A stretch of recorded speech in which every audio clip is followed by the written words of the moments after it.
The iPhone 16 Pro and iPhone 16 Pro Max are a big deal literally because they have larger displays at 6.3 inches and a whopping 6.9 inches.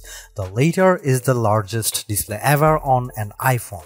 But they are also a pretty big deal because of all the other upgrades Apple is packing into this year's Pro models. Both the iPhone 16 Pro and 16 Pro Max get a new A18 Pro chip that's designed from the ground up for Apple Intelligence features and a new dedicated camera control button that's designed to make everything from zooming to changing focus depth easier. A new 48-megapixel ultra-wide camera captures impressive macro shots and you can record cinematic slow-motion video at 4K 120 FPS. Apple also promises longer battery life and better sustained performance along with more durable designs. I went hands-on with both the iPhone 16 Pro and 16 Pro Max and I came away impressed with the new designs and features. Both could make our best phone list, but the camera control was a bit finicky. The iPhone 16 Pro and 16 Pro Max start at $999 and $1,199 respectively and go on sale September 20. Pre-orders start Friday, September 13.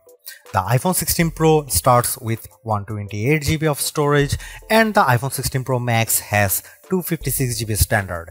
You can get 256GB on the regular Pro for $100 more, 512GB for $1,299 and 1TB for $1,499. The iPhone 16 Pro Max costs $1,399 for 512GB and $1,599 for 1TB.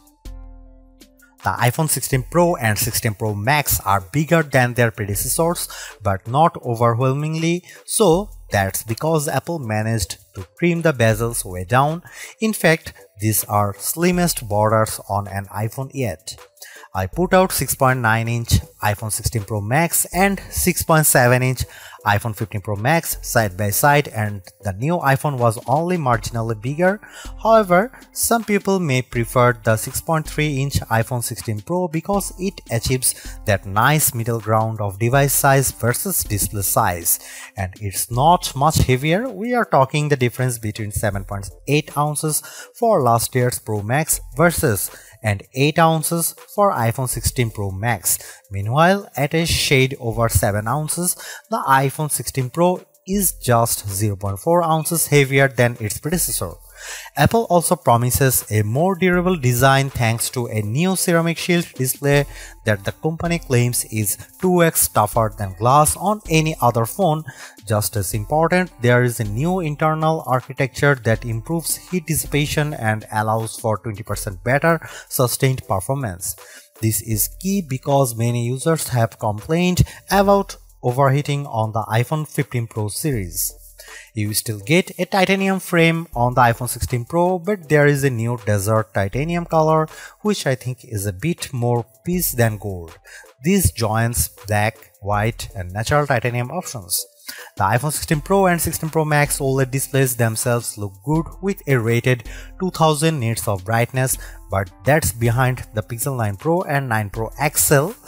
You get the same 120Hz refresh rate that's been a mainstay on Apple's Pro phones for several generations now. Overall, the iPhone 16 Pro and 16 Pro Max don't look all that different, but I appreciate the slimmer bezels and the promise of better durability. The iPhone 16 Pro and 16 Pro Max both look like solid upgrades, but the iPhone 16 Pro could be the better value. You get the same 5x telephoto zoom as the larger Pro Max in a smaller design, and the screen is big enough where you might not have Max envy. I personally prefer a larger screen and the longest battery life, so I would probably go for the iPhone 16 Pro Max, but if you are on a tighter budget, go regular Pro. Stay tuned for our full rated review.